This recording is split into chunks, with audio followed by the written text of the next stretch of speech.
శ్రీమాత్రే నమః. పనస గింజలతో కూర తయారు చేసే విధానం చూద్దాం ఈ వీడియోలో.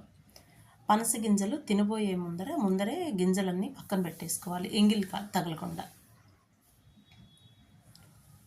ఈ కూర చపాతీలోకి, కలర్ రైస్లోకి చాలా బాగుంటుంది. ఇది పుదీనా రైస్. పుదీనా రైస్ అసలుకి పనస గింజల కూర సూపర్ కాంబినేషన్ అని చెప్పొచ్చు. Super food, super combination.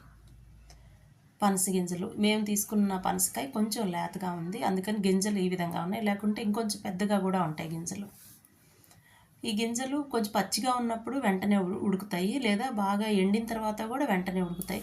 మనం అటు ఇటు కాకుండా ఉంచినప్పుడే ఎక్కువ విజిల్స్ ఆ పొట్టు తీయటం కూడా కష్టంగా ఉంటుంది. అందుకని మీరు గింజలు తీసిన రోజే 2 రోజుల్లోనే ఉడికించుకోవటం, లేదా ఒక గట్టిగా ఎండన్న పెట్టిన తర్వాత ఉడికించుకోవటం, ఇలాగే ప్లాన్ చేసుకోవాలి. ఈ పనస గింజలకి 3 లేయర్లలో పొట్టు ఉంటుంది. ఒకటి మనం మొదటిసారే తొనలో నుంచి బయటకు తీసినప్పుడే తీసేయచ్చు ఒక లేయరు. రెండో లేయరు ఈ వైట్గా ఉంటుంది. ఈ వైట్ది మన చెక్క పేడు అంత గట్టిగా ఉంటుంది. ఇది తినకూడదు అస్సలు. ఇది పేగులను కూడా డ్యామేజ్ చేసే అంత గట్టిగా ఉంటుంది. అందుకని దీన్ని తప్పనిసరిగా తీసి తినాలి. ఈ వైట్ దాని కింద రెడ్ లేయర్ ఒకటి ఉంటుంది. అది మన బాదం పప్పులాగే ఉంటుంది. ఒకవేళ తిన్నా పర్వాలేదు, తీసేసుకోగలిగితే తీసేసుకున్నా కూడా పర్వాలేదు. ఒకరు 8 నుంచి 10 గింజలు, అంతకన్నా దాటి తినకూడదు ఇవి. ఇప్పుడు ముక్కలు మునిగేంత వరకు నీళ్ళు పోసి కుక్కర్లో 7-8 విజిల్స్ రానిద్దాం, మీడియం ఫ్లేమ్లో పెట్టి. అప్పుడు మాత్రమే బాగా ఉడుకుతాయి. ఈలోపు ఉల్లిపాయ, పచ్చిమిరపకాయ, కరివేపాకు, టొమాటో, బంగాళదుంప, మీకు క్యాప్సికమ్, క్యారెట్, ఇలా మీ ఇష్టం వచ్చినవి వాడుకోవచ్చు. పోపు వేసి ఉల్లిపాయ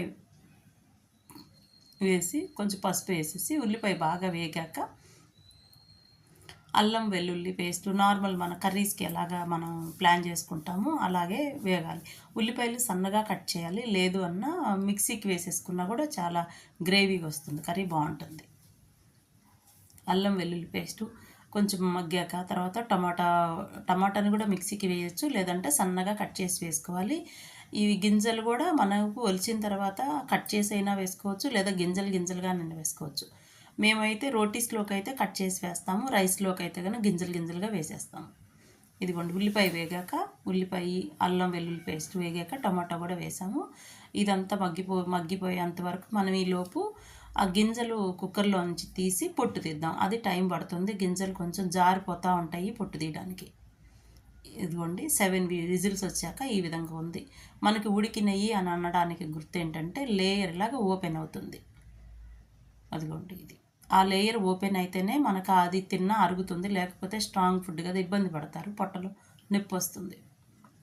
ఈ ఉల్లిపాయ టమోటా వేగిపోయిన తర్వాత మనము బాదం పాలు, వేరుశనగ పప్పులు తోటి తీసిన పాలు, లేదంటే కొబ్బరి పాలు, నేనైతే కొబ్బరి ఫైబర్ కదా అది కూడా వేసేసాను. ఇలాగ ఏదో ఒక గ్రేవీ కోసం మీరు మీ ఇంట్లో మీరు తయారు చేసుకోండి. మేమైతే కొబ్బరి పాలు పోసాను, కొబ్బరి గుజ్జు కూడా వేసేసాను, మిక్సీకి వేసి పోసేసాను.